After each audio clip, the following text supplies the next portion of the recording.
Hello, and welcome to this week's episode of Trump Trolls Trump. You know, where in a slightly more direct way, I just talk about how badly Donald sucks. Basically, it has now been 299 days since Inauguration Day. That is a very, very long time. And we are taking a look back at week 42. Congratulations, I think. The economy, of course, is on everyone's mind. Costs are going up across the board despite Donald's protestations to the contrary. Meanwhile, the Trump regime tells us what we're seeing is not what we're seeing. Prices are down. That's kind of like falling off a cliff while being told that you're floating. Kind of. It's not an exact analogy, but kind of. This week, White House senior counselor for trade and manufacturing and resident idiot Peter Navarro went on Newsmax to explain all of this, but Navarro ran headlong into a host. And again, this was Newsmax, so this tells you how badly the Trump regime is failing. A Newsmax host was refusing to buy what Navarro was selling. What I'm suggesting to you is we go item by item. We've talked about shelter. We can talk about energy. Energy was the easiest thing to flip. We went from 75 down to 60. But the benefits of lower energy will take another 12 months to go through. I mean, okay, so let me just read you something. And I got this last night after my segment with Bill O'Reilly. This is from Alice. She writes, "Feelings don't matter. Prices in the grocery store do. Yes. My bread has risen 50 cents this year. Hamburger is now $8 a pound on sale. It was $4 a pound on sale last year. I call that a 100% increase." And she started the email off by saying, "I am a Trump supporter." All right, let's take beef. So what do you say to her right now? It's not about one thing. It's about... We feel your pain. We are literally doing everything we can. I mean, I actually meet with a group.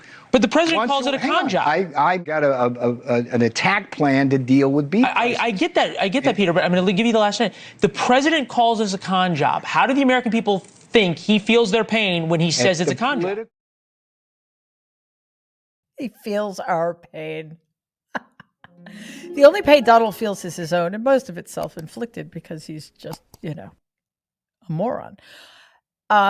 Where to start? Prices are up across the board, and if you heard or tried to understand what Navarro was saying, because he probably didn't understand what he was saying, he's just sort of throwing out numbers. It was 60, it was 40.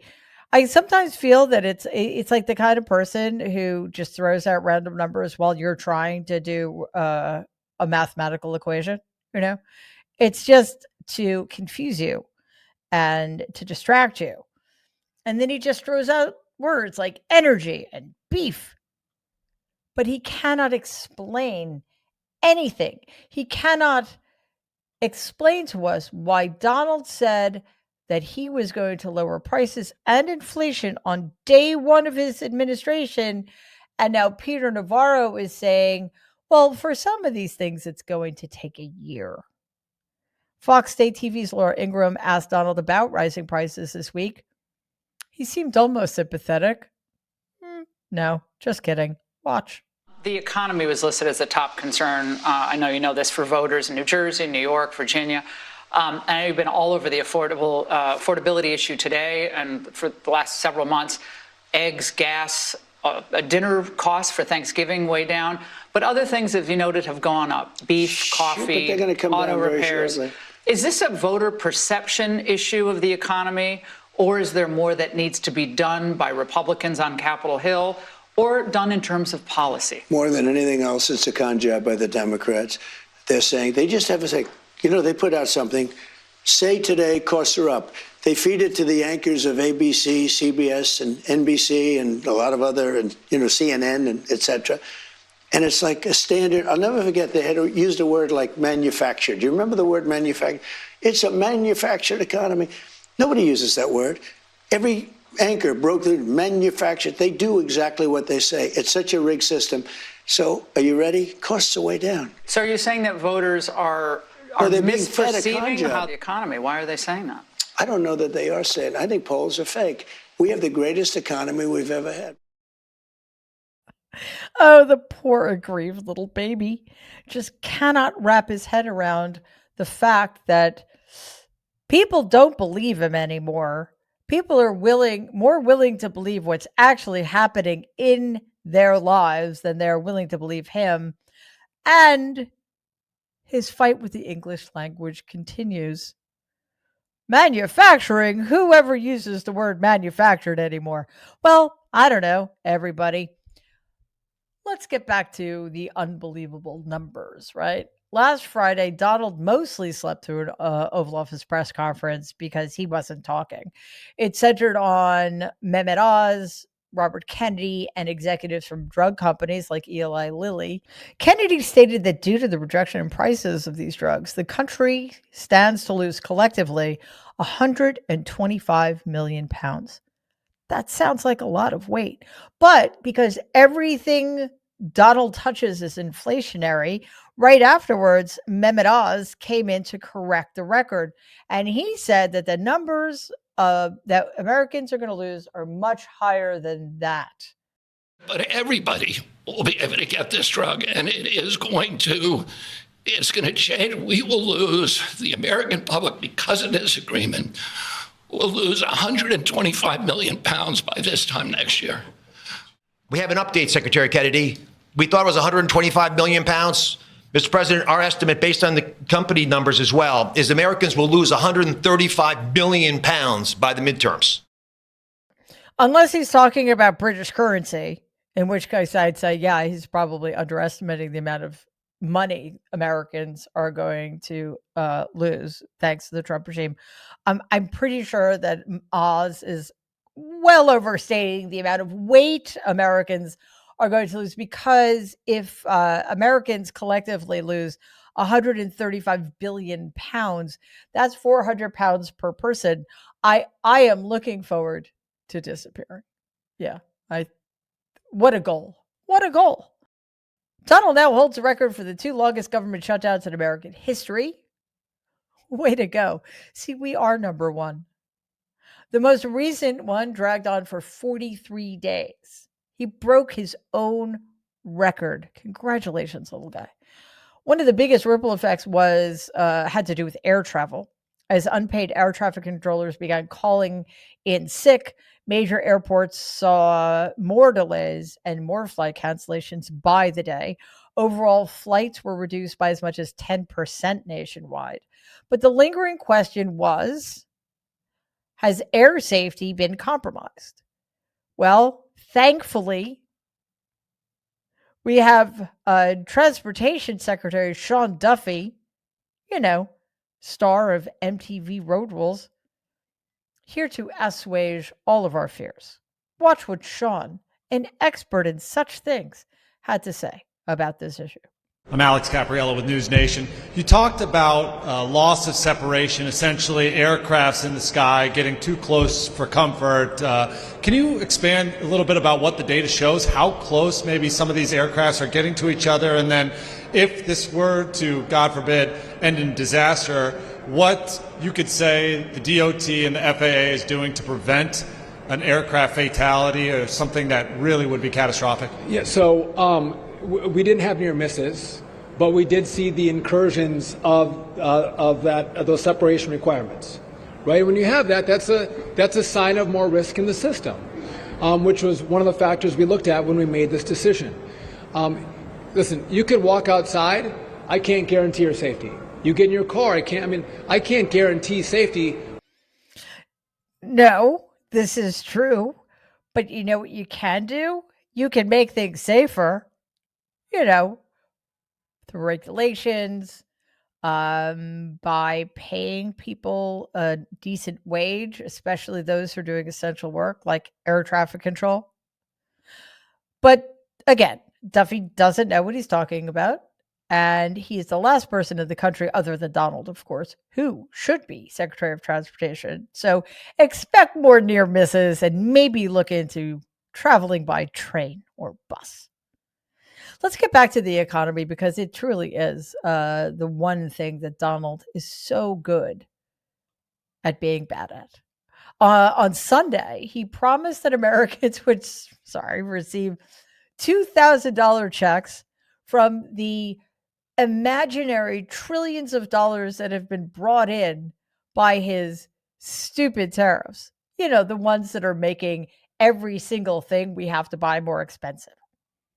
He posted the following to his failing social media site, quote, "People that are against tariffs are fools. A dividend of at least $2,000 a person, not including high-income people, will be paid to everyone," unquote. Now, not including high-income people could just mean that high-income people are going to get more, because that's how it works in Donald Trump's America. So you see, though, the tariffs are finally going to pay off. We can put these checks, these $2,000 checks, which are the direct result of all of that money, all of that fictional money being brought in by Donald tariffs, right next to the Doge checks we received earlier this year, and right next to that stack of checks I have not yet deposited that I keep getting from George Soros. George, it's enough already. Please. I'm willing to do this without pay.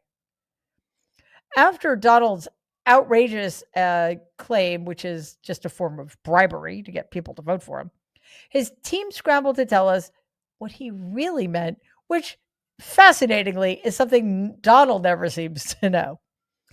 In this next clip, Secretary Treasury Scott Bessent explains that maybe some of the money has already been received. That's just another way of saying there will be no checks in the future. Watch. You know, it could, the $2,000 dividend could come in lots of forms, in lots of ways, George. You know, it could be just the tax decreases that we are seeing on the president's agenda.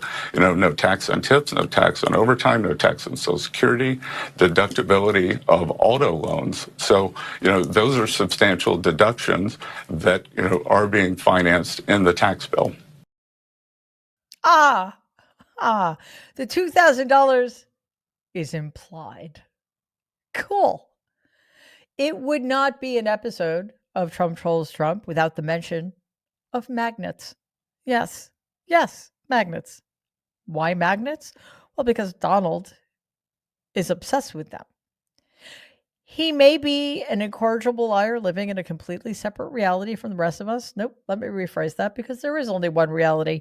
He may be an incorrigible liar who is living in the nightmare inside his head and torturing the rest of us because it's so unbearable. But even we have to admit he's an incredible deal maker, right? This week, he spoke about tariffs and trade with China, and then veered off the subject, probably because he didn't understand a word of it, to explain his theory on that subject that is near and dear to his heart: magnets. So, Donald, I leave it to you to explain. China was going to hit us with rare earth. Now, everybody says, so what does that mean? Magnets. If China refused to give magnets, because they have a monopoly on magnets, because they were allowed to happen over a 32-year period, there wouldn't be a car made in the entire world. There wouldn't be a radio. There wouldn't be a television. There wouldn't be internet. There wouldn't be anything, because magnets are such a part. Now, nobody knows what magnets are. Nobody? Well, I know some physicists and electrical engineers and, I don't know, actual humans who aren't specialists in those fields who know what magnets are. So, Donald, I'm sorry to break this to you, but everybody knows what magnets are except you. But again, thankfully, we don't have to live in the horror show inside your head. But you do.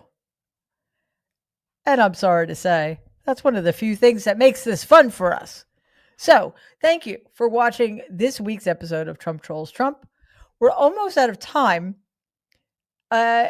which is a shame, because there are so many other topics we could have covered. It has been a banner week of idiocy in the Trump regime. There's always a long list of things we could mock, And we always have to leave stuff out because you guys have things to do. Here's a short, incomplete list. It became clear this week at Veterans Day event, of all things, that Donald does not know the words to God Bless America. Honestly, I don't care about that as much as I care about the fact that he bounced around that stage, during which time he was supposed to be honoring our veterans like a toddler on a sugar high. Of course, he probably blamed Democrats for sabotaging his teleprompter on this one, or maybe just the fact that there wasn't a teleprompter because everybody thoroughly expects the President of the United States to know the words to that song. On Thursday, Donald actually said these words into a microphone without a single ounce of self-awareness or shame. Thank you. The Bible tells us that one of the measures of any society is how it cares for vulnerable children and orphans. So important, and it's so big in the Bible. So big in the Bible, unquote. Until that last sentence, that clearly was not him because he's never read the Bible. And I blame whoever wrote that, because why anybody would put those words in Donald's mouth and think it would end well for him should probably be fired. Baby J.D. Vance made several appearances this week, and in one he claimed that the funniest person in the entire cabinet is Donald. What Baby J.D. Vance didn't say is that that was entirely unintentional on Donald's part. Later, Baby J.D. Vance claimed the reason the current economy is deteriorating is, of course, because of the policies of Joe Biden, who is somebody most Americans probably don't even remember anymore. On Friday, Mike Johnson accused Democrats of, quote, trying to manufacture some sort of hoax that Donald had something to do with Epstein. It is absurd. They have Trump derangement syndrome, unquote. Well, Mike, I challenge you. Bolster that argument. Release the fucking files. It's very simple. The list goes on, but we want to leave you with some sights and sounds that will lift your spirits. This is from Sunday, when Donald, I was going to say had the audacity, but I think that's the wrong word, was foolish enough to appear at a Washington Commanders game. The crowd was delighted. Donald probably wasn't, because I'm pretty sure it did not go as he intended. See you next week.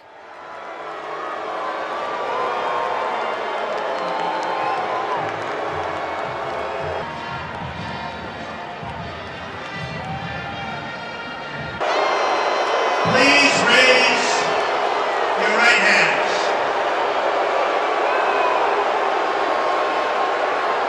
I, and state your name, do solemnly swear that I will support and defend the Constitution of the United States.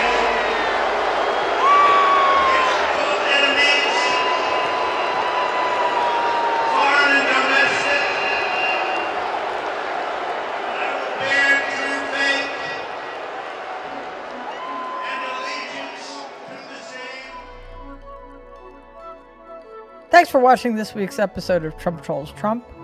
Our secret weapon is mockery, always.